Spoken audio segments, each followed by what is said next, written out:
Senator Risa Hontiveros, pinahiya umano ni VP Sara dahil sa tila raw pamumulitika nito sa budget hearing ng Office of the Vice President. At bago ang lahat, kung bago ka pa lamang sa aming channel, huwag kakalimutang mag-like, subscribe at i-click ang notification bell para sa mga mainit na balita. Matapos nga ang ginawang pamumulitika umano ni Senator Risa Hontiveros sa budget hearing ng Office of the Vice President, ay sinagot ni VP Sara ang mga pasaring at pamumulitika di umano ni Hontiveros na kung saan ay tila napahiya ang senador at di makasagot sa mga rebuttals ni Vice President Sara Duterte. Sa katatapos lang na committee hearing ng Committee on Finance na sa pangunguna ni Senator Grace Poe para sa proposed budget ng Office of the Vice President, hindi pinalagpas ni Vice President Sara ang tila pamumulitika sa kanya ni Senator Risa Hontiveros. Dito nga binalikan ni VP Sara ang mga komento ni Hontiveros patungkol sa kanya at ang kanyang pamilya na tinawag niyang isang threat sa mga politiko. Hindi na pinalagpas ni Vice President Sara na i-call out si Senator Hontiveros na ito ang isang ehemplo ng politicizing na ginagawa ng ibang mambabatas. Isa nga sa naging diskusyon sa budget hearing ay ang paulit-ulit na tanong ni Senator Hontiveros kung saan mapupunta ang 10 million pesos na pangpapagawa ng aklat ng mga bata. Ilang beses din itong sinagot ni VP Sara at magbibigay raw siya ng kopya para sa mga din natitiyak ang kasiguruduhan ng pera na ilalaan sa Office of the Vice President, na kahit raw si Senator Risa Hontiveros ay bibigyan ng sample book na ipamimigay sa mga bata, ngunit sa di malaman na dahilan di tinatanggap ng senadora ang eksplanasyon ni Vice President Sara na tila pinipilit ipasok ang mga questionableng tanong. Dito nga hindi na nakapagtimpi si Vice President Sara at inilabas na nga niya ang pangit na ugali ng senadora na noong nakuha na niya ang kagustuhan niya na manalo noong 2016 senatorial election, na tila una niyang hinanatan ang kanyang ama na si dating Pangulong Rodrigo Duterte. Dito nga ikinuwento ni VP Sara na si Risa Hontiveros ang unang lumapit sa kanya at paulit-ulit na nakikipag-meeting para raw tulungan siya sa kanyang senatorial ambition noong 2016. At nung nanalo nga raw siya bilang senador ay una niyang binanata ng kanyang ama na si dating Pangulong Rodrigo Duterte. Narito at ating panoorin ang buong video na kung saan binanatan at tila pinahiya umano ni Vice President Sara Duterte si Senator Risa Hontiveros dahil sa pamumulitika nga umano sa budget hearing ng Office of the Vice President. Bago tayo magpatuloy, huwag kakalimutan mag-like, subscribe at i-click ang notification bell para sa mga nagbabagang balita. Make a rebuttal and another example of politicizing the budget of the government. Ito pong sinabi ni Senator Risa Hontiveros na at the proper time she'll make a motion to lodge the budget, the requested budget of the OVP to the other agencies. Let me just quote Senator Risa during the Akbayan Congress. Alam ko po na ang daming kalat ni Duterte na hirap tayong linisin. Ang kadiliman noong panahon niya ay talaga namang nanuot sa ating lipunan para mansa na napakahirap tanggalin. At habang ang anak niya ay may kapangyarihan pa, hindi magiging madali ang ating laban.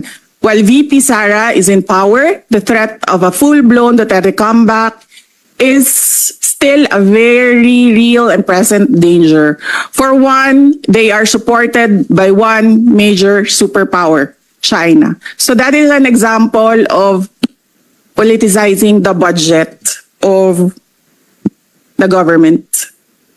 Madam Chair, the book is not for sale. We only pay for the publication of the book. And we will send Senator Hontiveros a copy so that she will know what is the content of the book. This question is not only for me, Madam Chair, para rin para sa mga kasama dito sa budget hearing. Baka ilang araw pa bago mapadala at mabasa ko, which I certainly will. But I am asking a question bilang isang mambabatas sa head of agency ng isang opisina sa executive dito sa budget hearing na to. Simpleng tanong. Tell us more about the book, Isang Kaibigan, at ilang kopya nito ang bibilihin ng gobyerno sa halagang 10 milyong piso at i-distribute sa kasama ng mga bags sa 1 million learners sa remote communities, Madam Chair. Madam Chair, this is an example of politicizing the budget hearing through the questions of a senator.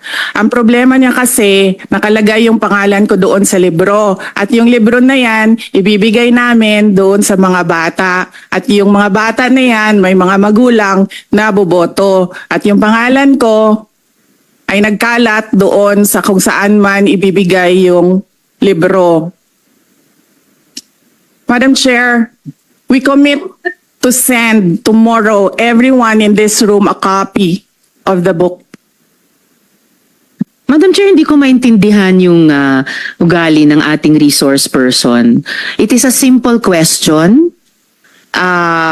Paulit-ulit na this is politicizing. Ang VP ang nagbanggit ng salitang boboto. Wala akong sinabing boboto.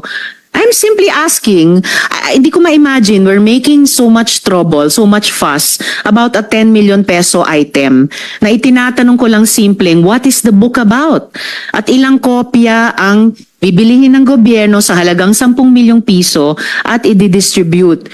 I don't appreciate this kind of attitude, Madam Chair.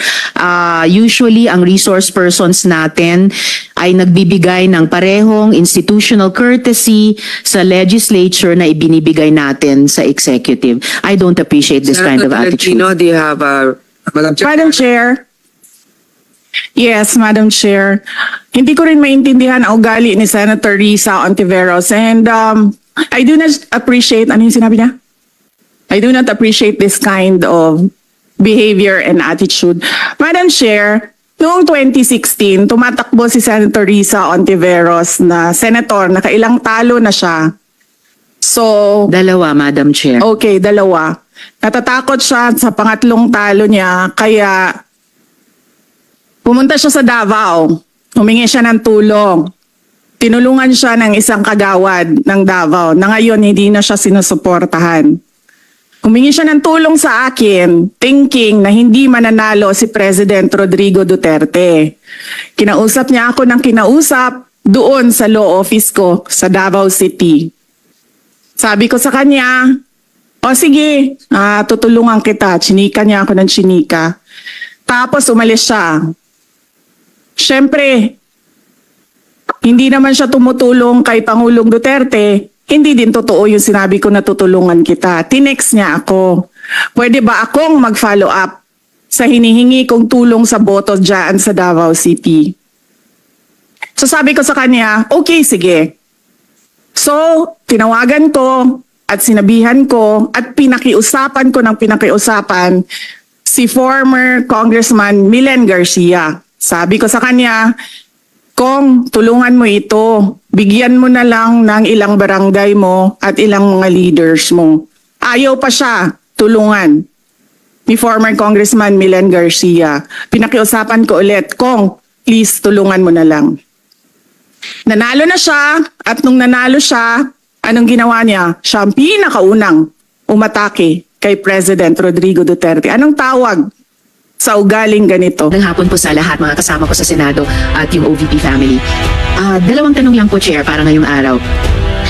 Una po, I note that a huge chunk of the OVP's 2025 operations budget, 1.909 billion pesos, will be used for the delivery of socio-economic programs, such as one medical and burial assistance program. This supplements other healthcare programs of the government to assist indigent individuals and families. For 2025, 771.445 million will be allocated for the program. Sa loob niyan, 600 million pesos for medical assistance and 171.4 or 5 million for burial assistance, which are, Madam Chair, very similar to the medical assistance to indigent or financially incapacitated patients program o MAIF-IP of the DOH and DSWDs, Assistance for Individuals in Crisis Situations or AICS. Pangalawa, disaster operations, which aims to provide relief goods to disaster-stricken areas not commonly reached by other agencies. Para doon 101.644 million pesos, and is also similar doon naman sa disaster risk management program of the DSWD. Third, relief for individuals in crisis and emergencies, o providing food boxes or food items to families who are ineligible for OVP's other services, so 50 million pesos, which is also similar to DSWD's AICS. And last, Magnegosyo Taday, livelihood assistance for those with entrepreneurial skills, 150 million pesos, which is also similar to DOLE's naman, Integrated Livelihood Program o DLIP. So, ang tanong ko po dito, Madam Chair, anong nag-lead sa OVP na mag-consider na i-launch yung ganitong programs? May ginawa bang studies para suportahan yung pagkakaroon ng ganitong programs na parallel naman sa patulad at existing programs ng iba't iba nating line agencies, Madam Chair? Yes, Madam Chair. Thank you. Nung ako po ay nangampanya, tatlo lang po yung sinabi ko na plataforma. Una po, trabaho. Pangalawa po, edukasyon. At tatlo, mapayapang pamumuhay para sa ating mga mamamayan. Nung pumasok po kami sa Office of the Vice President, tiningnan po namin ang mga pinakamaraming requests ng ating mga kababayan. Una-una po, ang lagi po naming natatanggap na request ay medical and burial assistance. Pangalawa po ay financial assistance. Pangatlo, lagi silang humihingi ng tulong sa pagkain. At pang-apat, very recently, sa tali ng mga sa tali ng mga requests is yung educational assistance na sinasabi ng mga kababayan natin. Sinasabi namin lagi sa kanila, libre naman yung public schools. Ngayon ay libre na rin yung higher educational institutions. Pero sinasabi nila nahihirapan kasi sila sa plete, nahihirapan sila sa pabaon ng mga bata at sa pagkain ng mga bata. Kaya meron kaming bago, ito yung educational assistance. At ang panghuli naman, lagi naming natatanggap na request galing sa ating mga kababayan ay kapag sila ay naging biktima ng disaster, whether man-made or natural disasters. So sila po ay lumalapit sa Office of the Vice President. Totoo po, merong mga ibang local government units at ibang national government agencies na ganito po ang kanilang programa. Pero po, nung ako ay umupo as a Vice President, I took an oath, and doon sa oath, I said that I will do justice to every man. So hindi po kami pwedeng humindi sa mga tao na humihingi ng tulong, lalong-lalo na ay kaparte ng gobyerno ang Office of the Vice President. Salamat, VP, Madam Chair. Sabi nga ng VP, Madam Chair, libre na yung public school, libre na rin yung higher education, bagamat ni-note nila na sinasabi ng mga nagre-request na nahihirapan pa rin sila sa ilang mga programs na nakalodge sa ilalim ng libreng edukasyon na iyan. Kaya nga, kinonsider nilang mag-launch ng ganitong mga katulad na programs. Iko-consider ba ng VP na i-lodge na lang yung mga budgets nitong mga programa doon na lang sa mga line agencies natin, tapos mag-request na lang ang OVP ng allocation para in sync sa priorities ng executive department sa halip na magkaroon pa ng hiwalay pero magkatulad naman na programa, Madam Chair? Madam Chair, we only submit the budget and we leave it to the discretion of all the members of Congress to decide on the budget. We can only propose a budget for the Office of the Vice President. Pero magbibigay po ako ng halimbawa kung ganun po ang gagawin natin. Tulad po ng AICS ng DSWD. Kapag meron po kaming nire-refer o binibigyan ng endorsement ng AICS sa DSWD, kadalasan po nasagot sa amin ay hindi pwede dahil galing yan sa Office of the Vice President at kalaban yan. Minsan po, totoo yan na pupolitika ang assistance para sa ating mga kababayan. Kaya po, uulitin ko, ang mga tao naman kasi hindi sila tumitingin sa politika. Tumitingin lang sila na itong opisina na ito ay opisina ng gobyerno at pwede kaming humingi ng tulong doon. And so I go back to the oath that I shall do justice to every man, at kaya po kami nandito at kaya po kami merong mga ganito na mga projects sa Office of the Vice President. Salamat, VP, Madam Chair. Wini-welcome ko yung sinabi nila na the VP would leave it to the discretion of the members of Congress.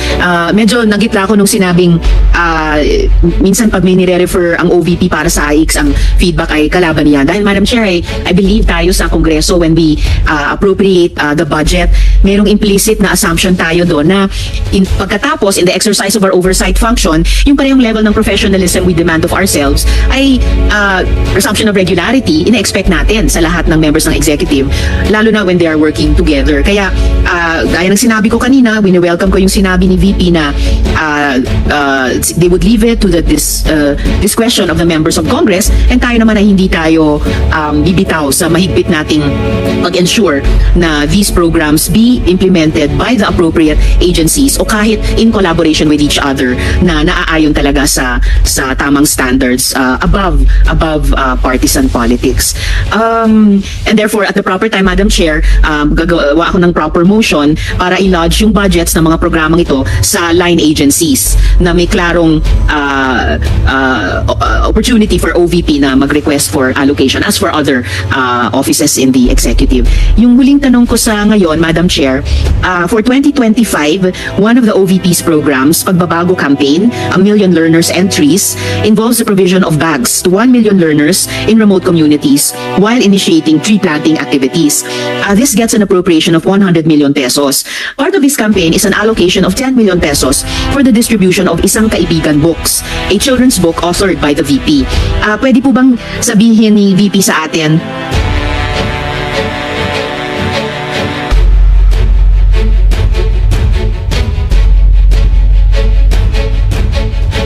more tungkol sa librong ito? Here, let me make a rebuttal and another example of politicizing the budget of the government. Ito pong sinabi ni Senator Risa Ontiveros na at the proper time she'll make a motion to lodge the budget, the requested budget of the OVP to the other agencies. Let me just quote Senator Risa during the Akbayan Congress. Alam ko po na ang daming kalat ni Duterte na hirap tayong linisin. Ang kadiliman noong panahon niya ay talaga namang nanuot sa ating lipunan para mansa na napakahirap tanggalin. At habang ang anak niya ay may kapangyarihan pa, hindi magiging madali ang ating laban. While VP Sara is in power, the threat of a full-blown Duterte comeback is still a very real and present danger. For one, they are supported by one major superpower, China. So that is an example of politicizing the budget of the government. May we request, Madam Chair, that Senator Risa Ontiveros repeat the last question. I will certainly, if you request, Madam Chair, repeat my question dahil walang kinalaman sa kasasabi lang ng VP ngayon.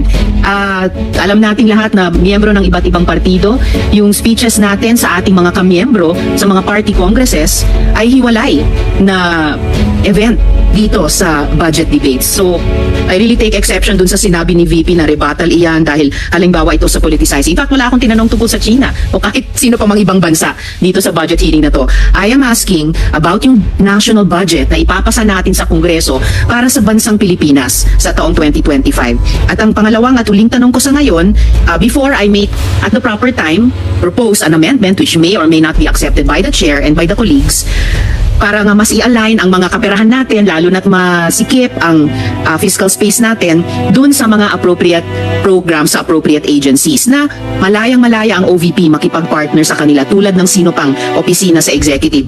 Ang tanong ko po ay ilang mga libro ng Isang Kaibigan ay bibilihin at i-distribute at ano, if the VP could tell us more about the contents ng librong ito.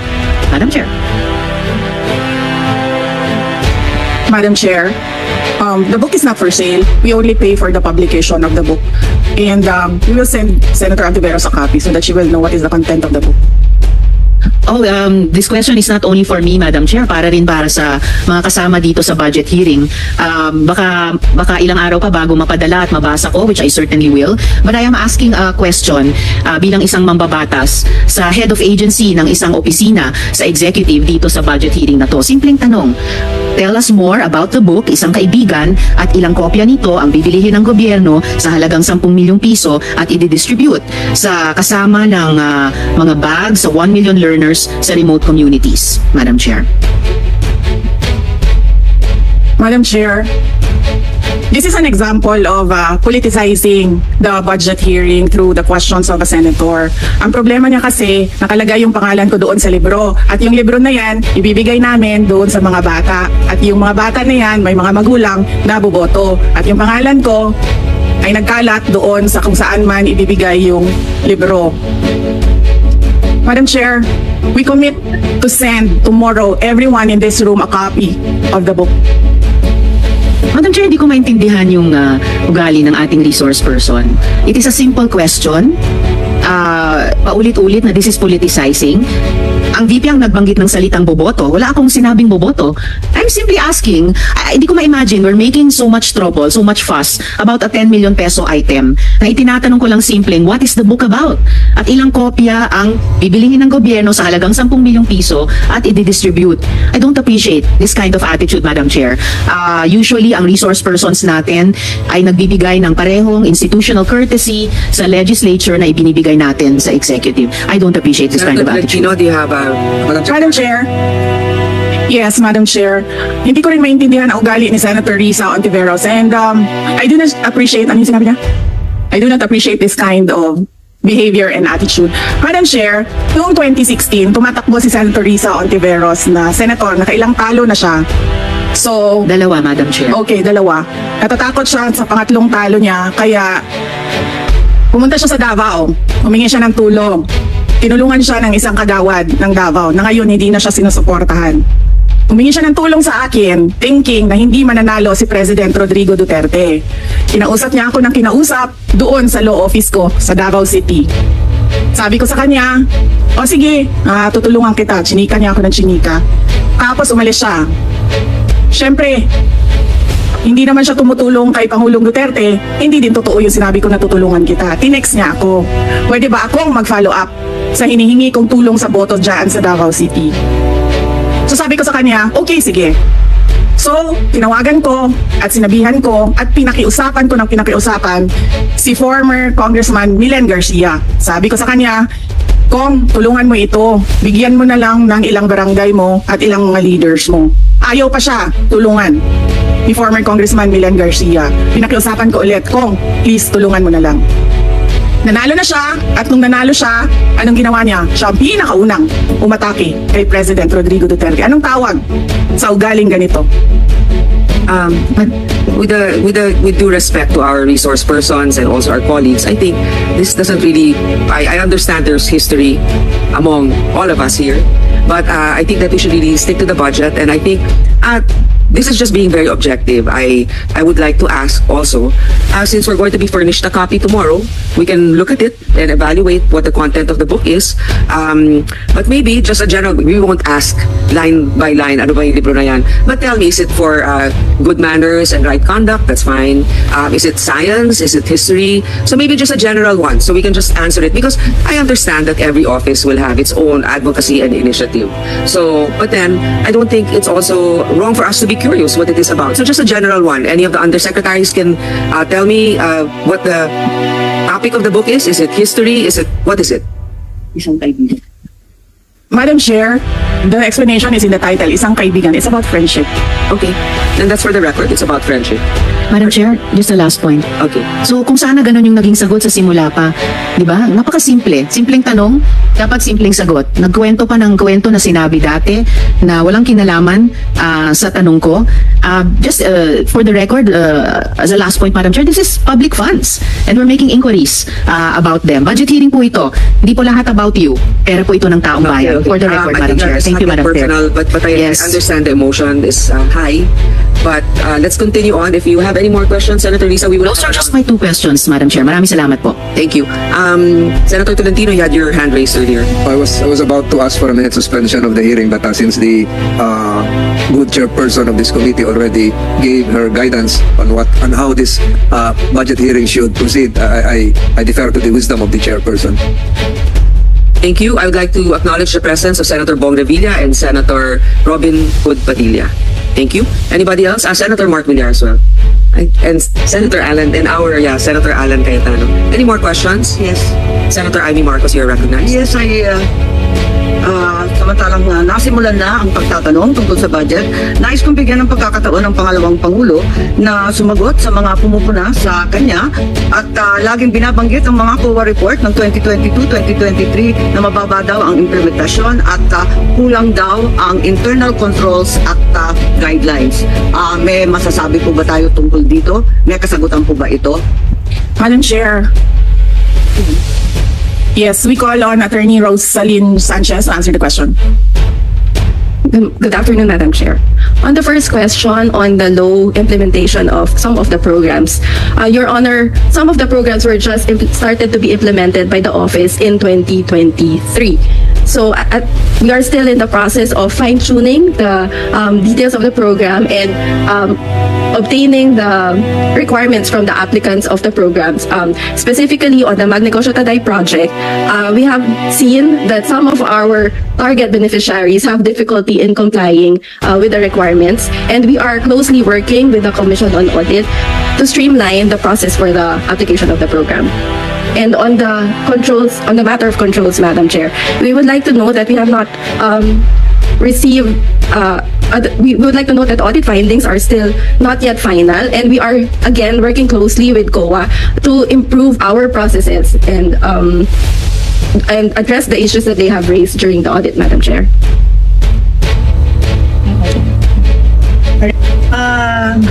Madam Chair, I am Attorney Lopez, the Chief of Staff of the Office of the Vice President. As regards the first question on the matter of the low implementation rate of the Office of the Vice President, for the past 2 years, Your Honor, for year 2022 and 2023, as we have presented early on, the Office of the Vice President has a 92% utilization rate actually. But it is, as of date, as of now, as of June, July, the rate is stands at 40%, primarily because most of our programs are rolled out towards the second semester. Particularly, for example, the Pagbabago Bag in time for the opening of the school year, and also the launch of our Pansara program, which we will also be launching upon school opening. So this is a big bulk of the budget of the Office of the Vice President. Hence, there is a low utilization rate. But at the end of the year, all of this, Madam Chair, as we have, as records will bear out, it will be around the 90 to 92% utilization rate. Yes, congratulations. So that therefore those who say that the same observations have been made by COA for the past 2 years are inaccurate and unaware of the actions already taken by the OVP. Is that correct? Ma'am, the matter of the low, it is correct as regards the matter of the first semester, because we really do have a low utilization rate for even for the past years as regards the first semester. But The towards repeated observation from COA is regards to the inadequate guidelines, processes, and the lack of internal control. Yun ang naulit ng 2 taon. Na isaayos na ba yan? Kasi Opo. nabanggit ni attorney na kausap na ninyo yung COA at ginagawa na ng guidelines na sapat. That is correct, Your Honor. We are working continuously with the team from the Commission on Audit to improve and streamline our processes and guidelines. Nakakatuwa yung budget ninyo, nautangan pa kayo ng CHED. Nabayaran na ba kayo ng 18 million na utang?